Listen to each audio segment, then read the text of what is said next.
वैसे तो लोकसभा चुनाव के नतीजे आने के बाद से ही उत्तर प्रदेश की राजनीति सरगर्म है और विपक्षी इंडिया गठबंधन को चुनाव में अप्रत्याशित कामयाबी मिलने के बाद से अखिलेश यादव और उनकी पार्टी सपा लगातार सत्ता पक्ष को घेरने में लगी है। वैसे भी इन दिनों तमाम मुद्दों को लेकर अखिलेश यादव सत्ता पक्ष पर हमलावर है और जैसा कि यूपी में 10 सीटों पर उपचुनाव होने वाले हैं तो सत्ता और विपक्ष के बीच बयानबाजी तेज होना लाजमी है। हालांकि अभी चुनाव की तारीखों की घोषणा नहीं हुई है, लेकिन इसे लेकर राजनीति तेज हो गई है। नमस्कार, मैं अभय राय।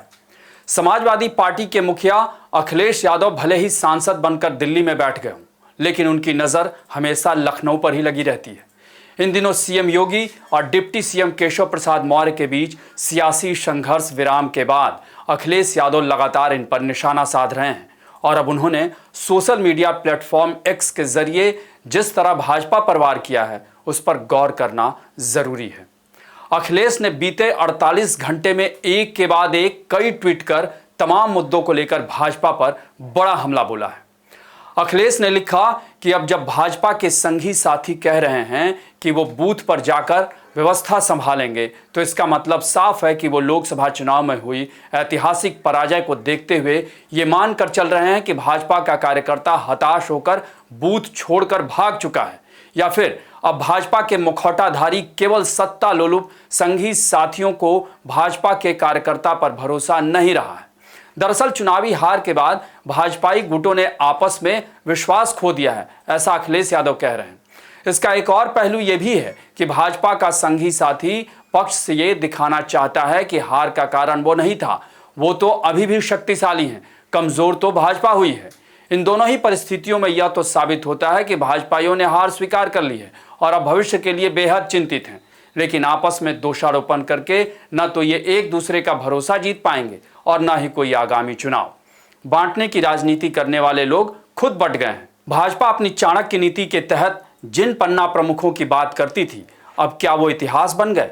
आज अगर वो उपलब्ध नहीं है तो उसके पीछे कुछ महत्वपूर्ण कारण हैं। अब भाजपा के जो गिने चुने कार्यकर्ता बाकी हैं वो ये सोचकर हताश हैं कि वर्तमान परिस्थिति में जबकि समाज का 90% पीडीए समाज जाग उठा है और वो पीडीए की बात करने वालों के साथ खड़ा है, तो फिर वो किसके पास जाकर वोट मांगे? यही नहीं, अखिलेश यादव ने और भी बहुत कुछ लिखा है और सवाल भी पूछे। जैसे कुछ सवाल ये हैं, मसलन छुट्टा जानवरों से निजात दिलवाने का झूठा वादा क्यों किया? काले कानून लाकर किसानों की भूमि क्यों हड़पनी चाहिए? किसानों पर गाड़ी क्यों चढ़वाई? किसानों को लाभकारी एमएसपी क्यों नहीं दिया? संविधान की समीक्षा और उसे बदलने की बात क्यों की? 69,000 में आरक्षण का हक क्यों मारा? आरक्षण का हक मारते हुए पिछले दरवाजे से लेटरल भर्ती का षड्यंत्र क्यों रचा? अग्निवीर सैन्य भर्ती लाकर युवाओं का भविष्य क्यों बर्बाद किया? पुलिस भर्ती में हेराफेरी क्यों की? इसके अलावा नीट व अन्य पेपर लीक क्यों करवाए? समाज के प्रेम सौहार्द भाईचारे को खत्म करने की साजिश क्यों की? ऐसे कई सवाल उन्होंने पूछे हैं सोशल मीडिया एक्स के जरिए। वैसे देखा जाए तो अखिलेश यादव ने भ्रष्टाचार, आरक्षण, संविधान, पेपर लीक, अग्निवीर से लेकर एडीआर की रिपोर्ट तक का हवाला देते हुए कई मुद्दों पर अलग अलग ट्वीट कर भाजपा पर निशाना साधा।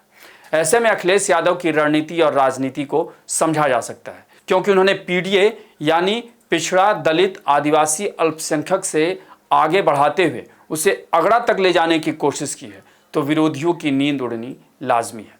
लेकिन यहाँ ये बात भी साफ कर देना जरूरी है कि गठबंधन वाली विपक्षी एकता तब तक ही कायम रहती है जब तक वो सत्ता में नहीं आती, और जैसे ही सत्ता मिलती है उसका हश्र क्या होता है ये इतिहास में दर्ज है। ऐसे में अखिलेश यादव या और उनके साथ संगी साथी जो हैं वो जिस तरीके की राजनीति कर रहे हैं उसका क्या भविष्य है ये भी सबको पता है। आपको हमारी ये रिपोर्ट कैसी लगी इसे कमेंट बॉक्स में ज़रूर बताएं और अन्य खबरों से अपडेट रहने के लिए बने रहें हमारे साथ, क्योंकि हम हैं बुलंद भारत टीवी, ताकत आपकी।